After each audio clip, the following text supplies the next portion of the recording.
Good morning. I'd like to bring the Safety Committee meeting for today to order. And good morning. First item of business are public comments. Do we have any? I don't see any public speakers who have signed up, unless anyone else has information to the contrary.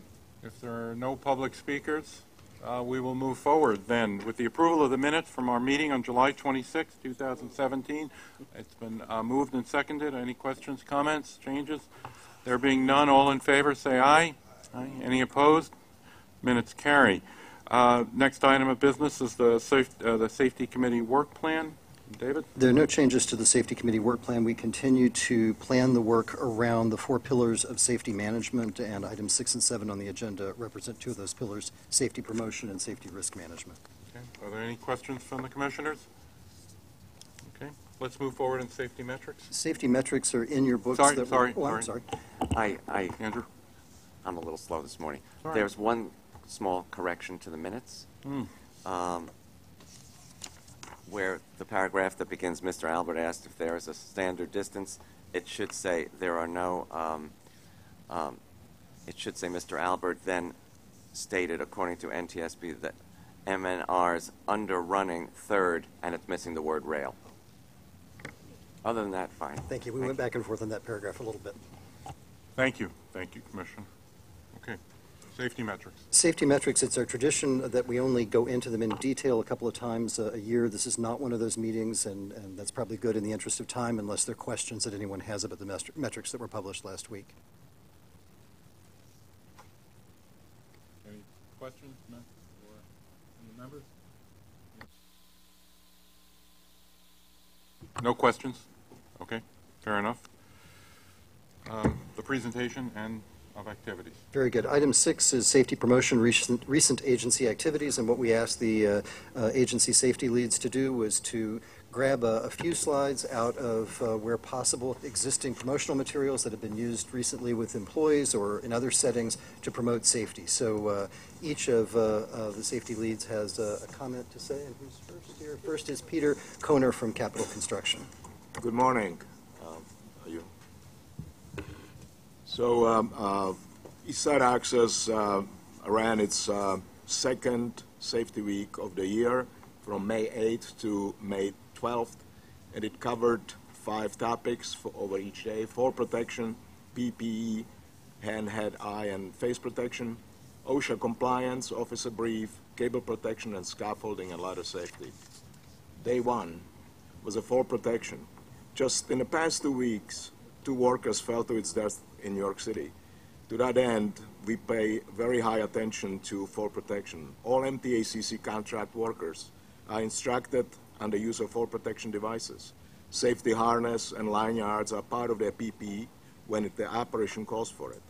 MTA and its contractors are vigilant in assuring that the fall protection compliance is met. It is a zero-tolerance strategy, yet it requires constant reminder.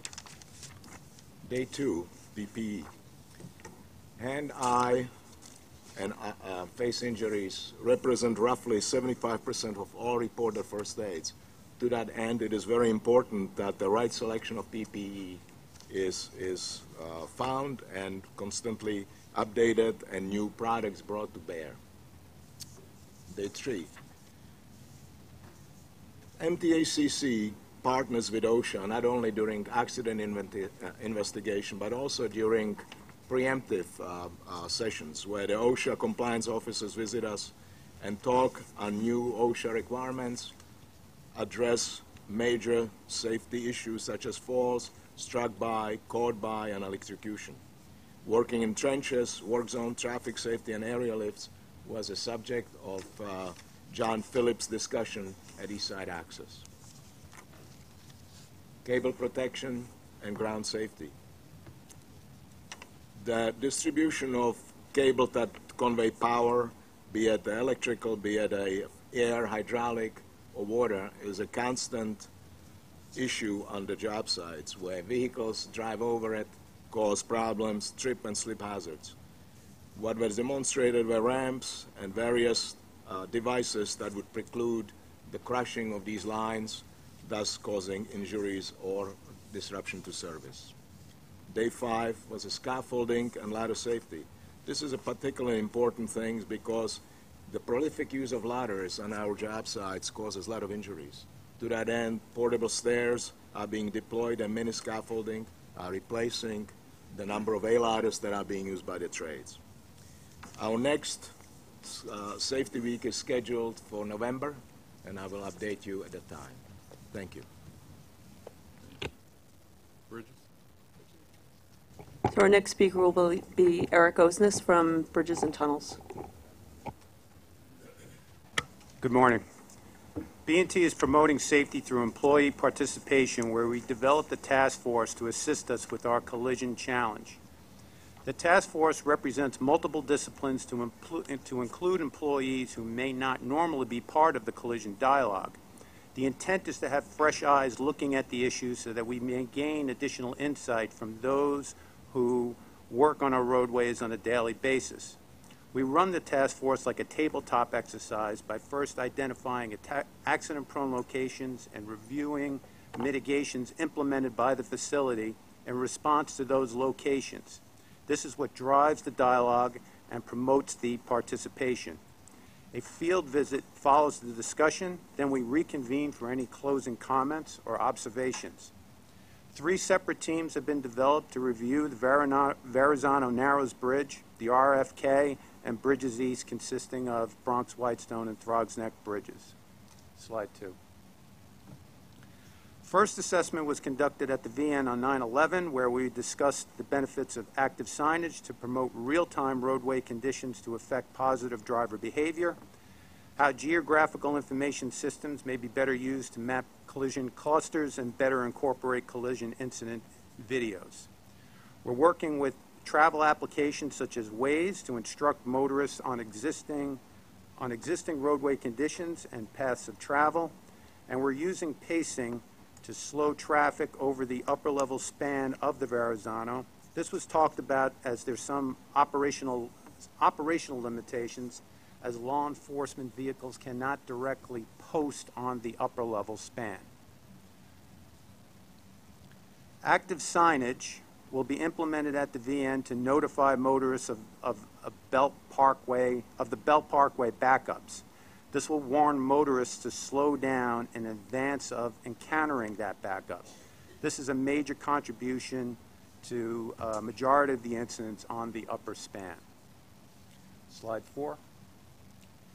We've developed the ability to work with Waze mappers. So we have this relationship developed with those that are actually changing the travel application apps to communicate real-time roadway conditions. We're working with them on the upper span to tell motorists where they are on the upper span in relation to the BQE, the Belt Parkway, or the HOV lanes. I just want to close by saying this is only one of the very many activities that are being conducted on behalf of reducing roadway collisions and affecting positive driver behavior. We're completely galvanized around this issue and are conducting daily dialogue on behalf of the collisions on our roadways. So I'll close with that. Thank you. Commissioner Zuckerman? Thank you, Mr. Chair. As you know, repetition breeds recollection, so I will say a couple of things. One, I want to thank President Fulton and Mr. Osnes for this presentation. We went through this in the Bridges and Tunnels Committee a couple of days ago, but not everyone in this group was attending that. Let's be clear, 47% increase on page 15 over the period that we show, the 2-year period in collisions, is unacceptable. Now that our 4th president is in place, I've said that to your 3 predecessors, and I'm confident from what I've heard so far and seen so far that you've got this attended to. I think it's a red light issue if I was to be the independent engineer, but I'd say we're starting to get closer to yellow. We saw our first month of improvement in the stat, which is not shown here, but when you look at it on a month-to-month basis, we have a reason for being cautiously I won't even say optimistic, but cautiously realistic that we could change the tide. But I do want to make sure that not only do you hear the compliment, but I also want you to hear the concern that this must be attended to in the same level of intensity month after month, because sure as we're sitting here, the thing that bites us is not attending to these kind of safety issues. So please, please, please keep your attention on this, and we'll talk about it next month. Absolutely, sir. Next presentation is Lori Ebbighausen from the Long Island Railroad. Good morning. As you can imagine, the Long Island Railroad, having been founded and operating under our original charter in 1834, our challenge, having grown up Long Island as a community, 124 stations, over 290 grade crossings, we're very conscious of our obligation to promote safety in the communities that we serve. So I'd like to spend some time this morning highlighting the program that we kicked off last year. We have a very long-standing and very collaborative partnership with the MTA police through our TRACS program, where we recognize that it's important to get to folks, especially at the younger age levels, to really get them conscious of the hazards that exist along the railroad environment, the grade crossings, and getting them and instilling that risk and that safety in them at a young age. So last year, after quite some time, we launched our first school safety contest. October through November of 2016, we reached out to schools in Brooklyn, Queens, Nassau, and Suffolk to encourage them, based on the grade level, to either submit safety slogans or to submit an essay related to either safety along the tracks or grade crossing safety. So we had roughly 181 submissions. These submissions were reviewed by our safety liaisons in each of the operating departments at the Long Island Railroad, and I wanted to showcase for you today the winners of that contest. So the first winner at the elementary school level was Mrs. Fisher's 4th grade class. And this was at Stewart Manor Elementary School. And their slogan for us was, "When lights are flashing, don't be dashing." So in addition to going out with our MTA police partners to recognize the students, we created the banner, which is being displayed at Stewart Manor Station, so that the community can see and recognize the efforts of the school and the promotion of railroad safety. Our second winner came from the middle school, Oregon Middle School, which is located in the Patchogue-Medford School District. And in this case, we had at the elementary school, it was geared toward classes. At the middle school, it was geared toward individuals. So 7th grader Megan Carney came up with the slogan, "Safety is key, it's up to you and me." And her banner is on display at the Patchogue Railroad Station. And finally, at the high school level, we asked students to submit a 500-word essay on grade crossing safety. And our winner is an 11th grader out of the Division Avenue High School, that's in Levittown School District. And she had the opportunity to work with us and her fellow students to create a public service announcement. So I'd like to show that to you now.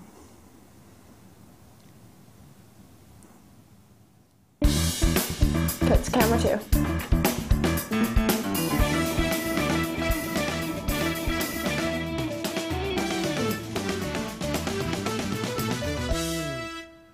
Hi, I'm Fernanda Saray of Division Avenue High School with a message for all Long Islanders and especially my fellow students. There is nothing to fear if you stay clear. Clear of the tracks, that is. Each year, roughly 740 people are killed by trains in the U.S. That's 740 families and countless friends, classmates, and co-workers who will never be the same again. But it doesn't have to be that way. Each and every one of these terrible tragedies could have been prevented, and here's why. There's only one way to cross the track safely, and that's at a grade crossing.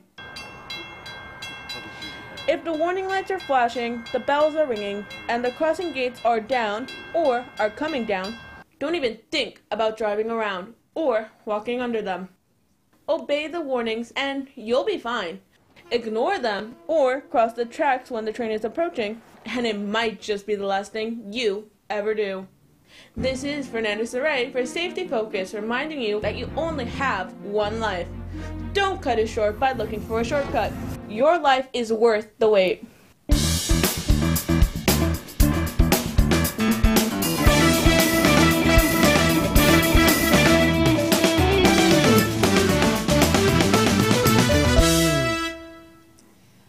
So back in May, we sent packages to all of the schools in the different counties with the copy of the DVD as well as educational material and highlighting the winners of the contest in recognition of International Level Crossing Day, which is held in June. So based on our success last year, we have again launched the contest for the 2017-2018 school year. We mailed out via email to all of the schools with the flyer promoting again the contest winners, the rules, and what the deadlines and requirements are. Right now, the deadline for entry is December 15th of 2017, and our plans are to announce the winners again in January 2018, with the goal of leveraging the powerful messages that they have for their own communities to help us promote safety along our right-of-way and at our grade crossings. So, again, being responsible neighbors, the Long Island Railroad is very conscious of sending that message very early and involving our partners in the communities. So I have to thank all the school districts and teachers as well that have supported us through this effort. And I'm happy to answer any questions you may have.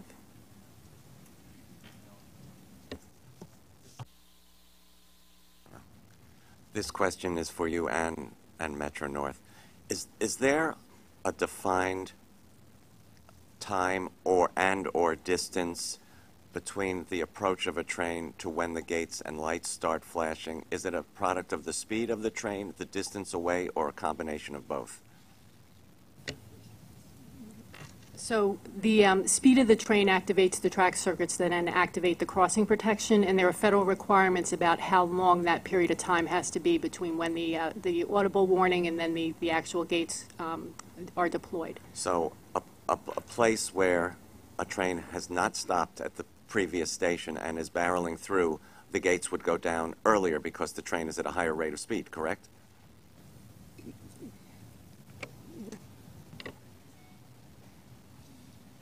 The gates would go down the same amount of time before the cars approach. It would vary depending on speed. So the faster the speed is, the earlier the circuit would hit, and the gates would start to come down. The slower the speed, then obviously the later. But as Lori mentioned, there is a standard that's set by the FRA. And But what you're saying now is a combination of the position of the train and the speed of the train. That is correct, sir. Thank you.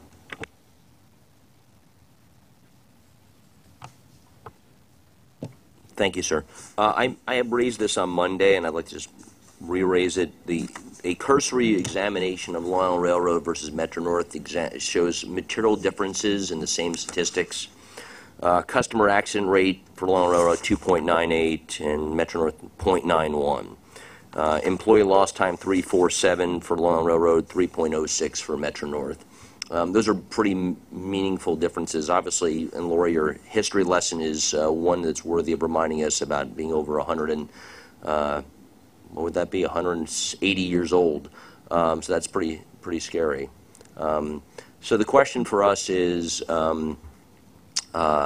what are we doing to examine those pieces and identifying where the commonalities are and the differences are? Because one would hope that because these are rate statistics, we are driving towards some common viewpoint that they should be merging towards each other, and these are not. These are diverging. So I think for all of the operating agencies, we share a commitment to obviously improving the safety experience for our employees, our customers, and the communities that we serve.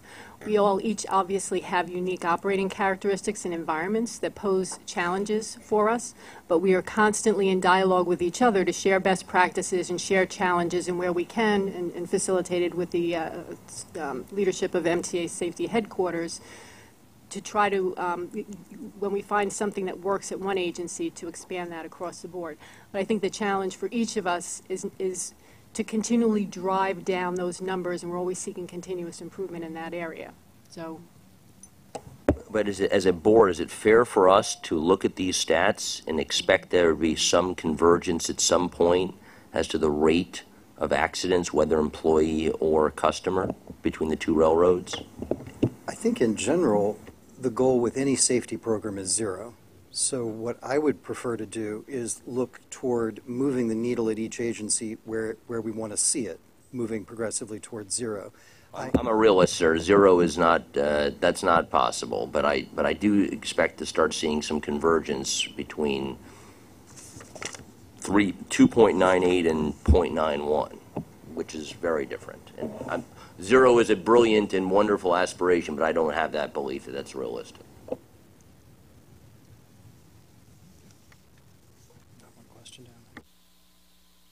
Regarding the Long Island Railroad and the customer accident rate, when I'd asked questions like this in the past, the answers I had received was Long Island Railroad, there's a lot of crowding in certain stations at Long Island Railroad, and therefore we have a higher incidence of slip trips and falls, and we were seeking to reduce that. I'm just curious as to, is that actually the current situation? I mean, when you compare the two railroads, what is, to try to get to a better statistic, is what are these accidents that are causing the higher numbers? So for Long Island Railroad, both for employee and customers, walking is the activity that generates the most reported injuries. And I think we've touched on this in past committee meetings. For Long Island Railroad, Penn Station is the location, which makes sense for the volume of throughput there. There's a number of different agencies that operate through Penn Station. But with that said, we're very conscious of working with our partners there. So at New Jersey Transit, Amtrak, and New York City Transit, we have collaborated on an awareness campaign, and we sponsor customer awareness days where all of us will gather together and provide educational material and really try to focus on how customer behavior is contributing to this. So the luggage, the spilled coffee, really it's focusing on what we can do to travel safely together, and that's really the message. We need their help to be able to support their safety as well. I would assume one of the differences in the two aspects is also the fact that at Penn Station, and this is an issue I've talked about before, the amount of time between when the train gets to the platform and when the train leaves is different at Penn Station than it is at Grand Central because of a variety of logistical issues, starting with the fact that we don't own Penn Station. And so what ends up happening for all of us who ride the Long Island Railroad is that as soon as the number pops up on the screen, everybody, and I mean everybody, goes to the same place, okay? I mean, I'm hopeful. I mean, listen, anecdotally, I can only tell you I've started waiting at the West End concourse. There's nobody there. Now, I'm not sure there's nobody there because they don't know about it. I'm hopeful we'll get people to know about it. But the ability to get from the West End concourse to the train is significantly easier, than it is to get there from the main entrance or even the Central Corridor entrance because the number of people are less, and therefore the necessity of going through 20 people to make sure I get a seat is not as high as when I'm on the West End. So I'm hopeful that in the future, or at least in the next couple of months, will alleviate some of it. We're never going to be able to eliminate it completely, only because we'd have to knock down Penn Station and build a new one, which I would vote for, but that's beside the point. We can only do what we can do, but the West End concourse option, I think, provides us an opportunity not only to get people on and off the train quicker, but also safer. And that solves two issues at the same time. Mitch, I'm glad you brought that up because I've started using the West End as well, and I've encouraged as many people as I know. Most people are not aware of it, you know, regardless of the press stories that have existed and everything else. I do think we need some additional signage as you walk through the concourse to get to it, because unless you know to go up and not down, or down and not up, whichever way you have to go, you don't know that until you get past the subway piece and get back to the railroad piece. An angle to the left. So if you could look at that, because I think more people would use it if they felt more comfortable in using it and know where it is and where it was and what's there. That would be helpful. And one of the differences as well between Penn Station and Grand Central Terminal are the ramps versus the steps. There are ramps that on a decline, which make it easier, less tripping that goes on that you have at Penn Station. Those ramps that actually did exist when Penn Station, before they knocked it down, were replaced with actual staircases. Plus, it's much easier to get luggage down a ramp than it is down the stairs. We Absolutely. all Well, that was the whole more point. Strollers and the other accoutrements that Right. people bring on the Right. trains. When more people went to Chicago via Penn Station as opposed to an airport, there were ramps for the luggage that was being used back, before they knocked it down in the 60s. Any other questions? Yes, Commissioner Merdler. Would you and Metro North take a look while you're looking at signage as to whether or not there are sufficient and clear signs for egress in the event of an emergency, and that they are not only marked as exits, but that there are means available so that if the lights go out, there is marking that indicates how to get to those exits. More people were hurt in Parsons Green in London by panic than by the explosion. So you need to have exit signs clearly marked. I will say for Metro North, we do have the signs on board our cars, and currently we've been in the process of promoting the emergency preparedness to our passengers. We just rolled out a campaign with that. We have cards that we've been handing out to our passengers, as well as tweets to our passengers. So we have been promoting that, and we do have the illuminating signs should something occur. Commissioner. Does that include Grand Central? That is Grand Central. We do have signs at Grand Central as well, yes, sir. Commissioner Vitiello. Justin, I have something I'd like to ask you to look into. In speaking to a number of MTA police officers on the Metro North line, I'm hearing something that is a consistent problem for them that I think doesn't exist on the Long Island Railroad. But in the right-of-way, we have markers every mile. And many of those right-of-ways are thickly wooded, are difficult areas to get to. And I'm hearing consistently that when they get a call for whether it be somebody's been hit on the track, somebody's trespassed, a mile is an awfully long distance for them. They only know it inside of a mile. And on the New Haven line, there are poles every few hundred yards that actually rise in the air. And they say when they respond to calls there, it's easy to figure out where you're supposed to go to. But they say sometimes it could take them, 20 minutes inside of that mile to find where, in a thickly wooded area, where exactly they're supposed to be going to. Their ask is directly from some of these officers is, could we have those markers on the right-of-way every 1/10 of a mile so that we can know with some precision exactly where we're going to? Is that something we can look into? Yes, we could definitely look into that, and I'll report back to you. On the New Haven line, we do have the catenary poles, which is correct. To account That's for where the the signage. Right? Yep. We don't have that on the other two lines, but we'll definitely look at it and see what opportunity there is there. Okay, thank you. We have about 22 minutes remaining, and I know we have two more speakers, and I have some remarks at the end, so if we can maybe move through efficiently. Cheryl Kennedy for transit. Okay, good morning. I'll be discussing a program implemented at New York City Transit to promote safety at work as well as at home. New York City Transit has been working on a number of safety initiatives through the use of cross-departmental teams, and one of the initiatives is the Safety Ambassador Program. It's a voluntary 3-hour workshop developed by a group made up of members of System Safety, Department of Subways, Department of Buses, Talent Management, and Capital Program Management. The program enhances safety commitment and accountability and furthers the safety promotion pillar of SMS. The workshop involves a discussion and interactive exercises aimed at increasing awareness of the risky behaviors that you may take during the day, and using techniques to engage in effective safety dialogue with your peers, with your supervisors and managers around safe behavior.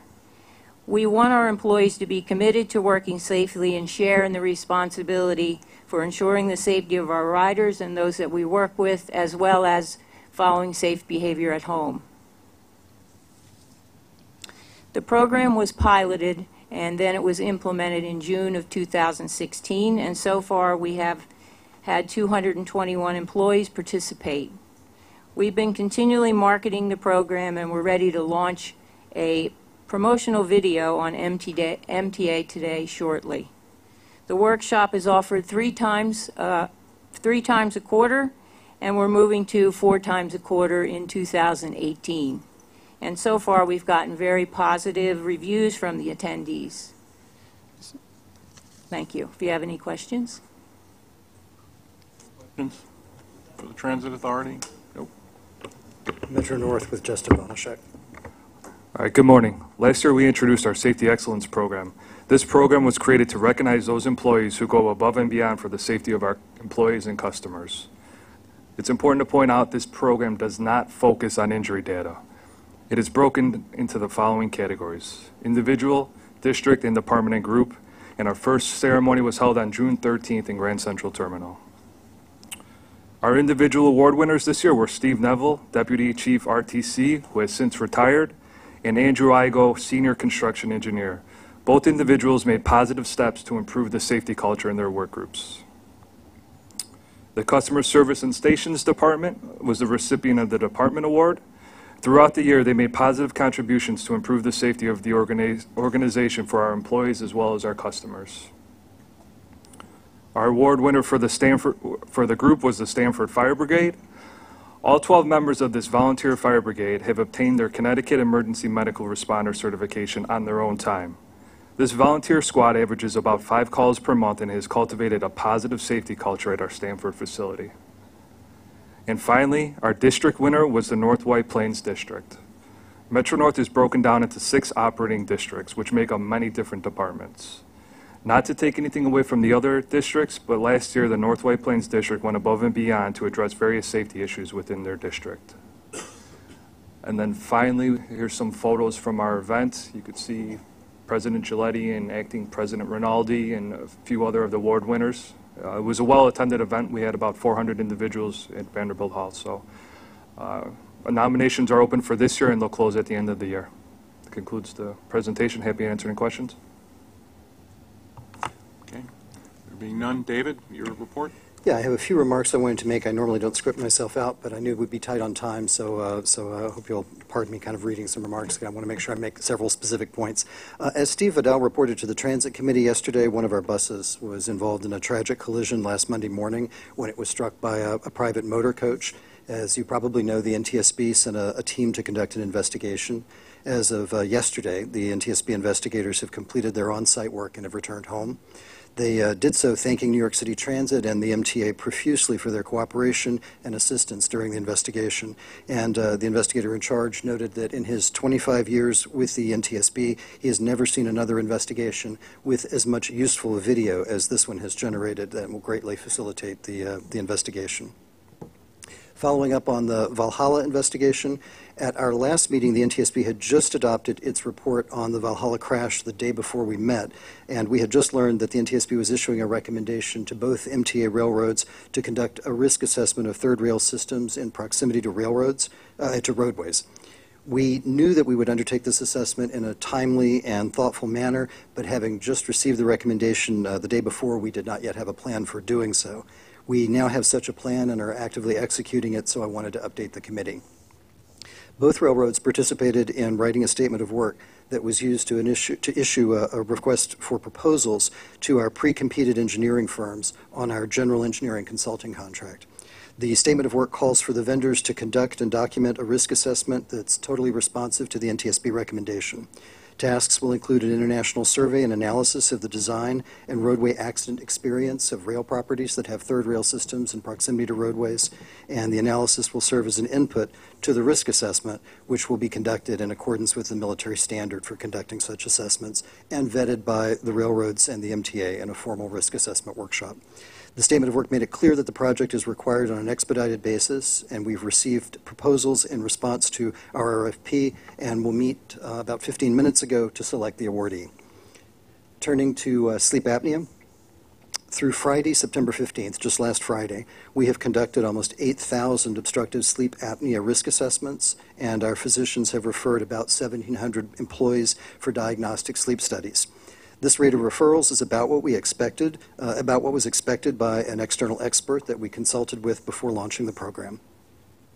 Because of the program design, it's still too early to talk about statistically relevant data for the number of employees diagnosed, but we started this program knowing that obstructive sleep apnea is a prevalent medical condition in the general adult population and that it frequently goes undiagnosed.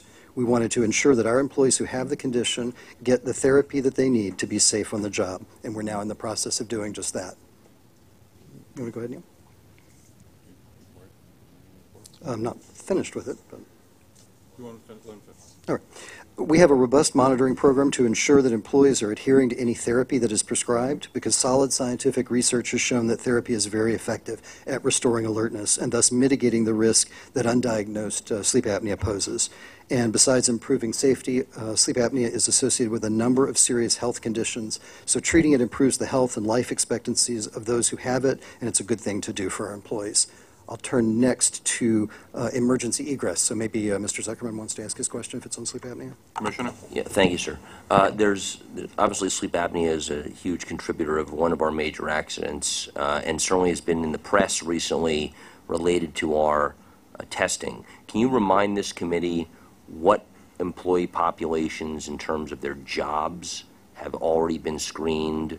I don't mean what division, I mean a conductor versus a desk worker. Can you just give us a sense of what populations have been tested at this point? Sure. We're focusing our efforts on folks who have direct involvement with train or bus movement, so that would be obviously bus operators, train operators, locomotive engineers, and then we'll move into other populations.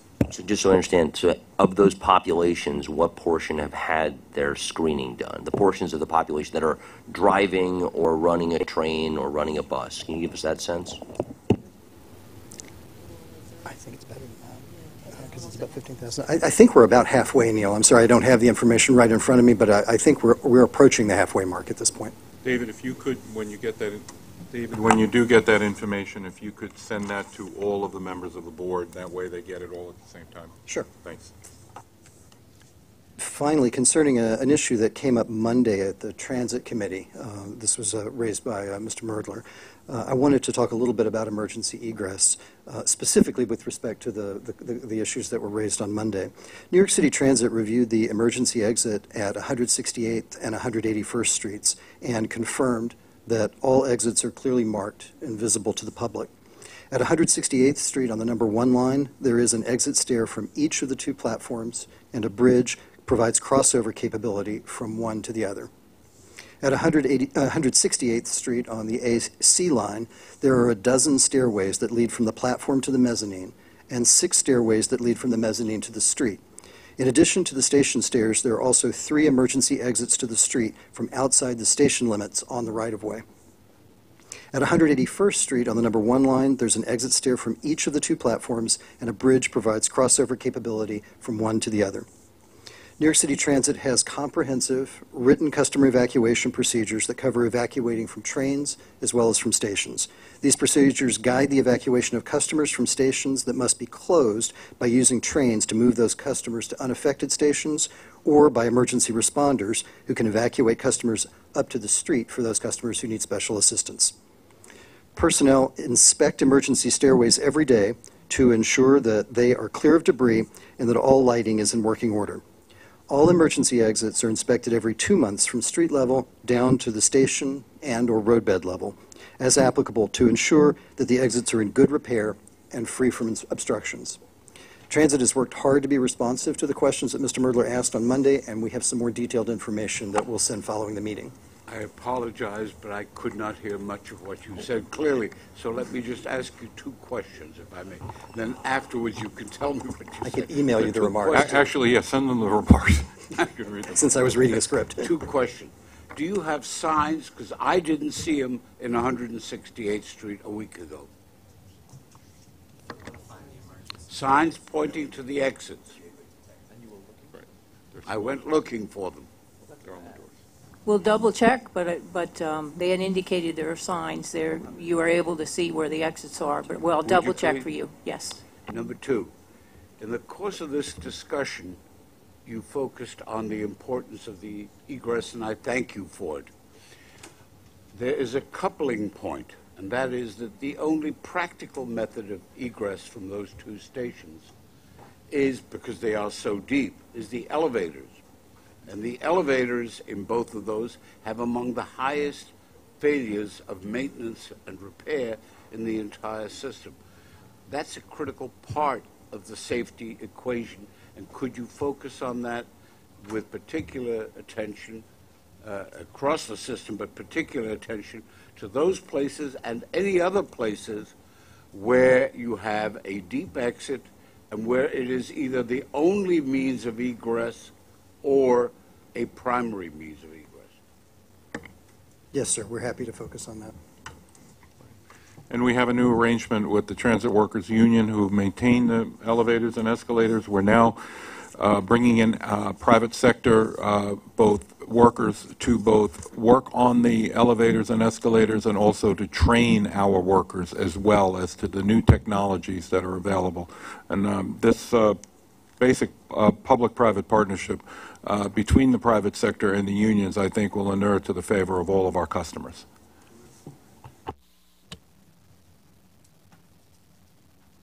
Further questions? Any further comments?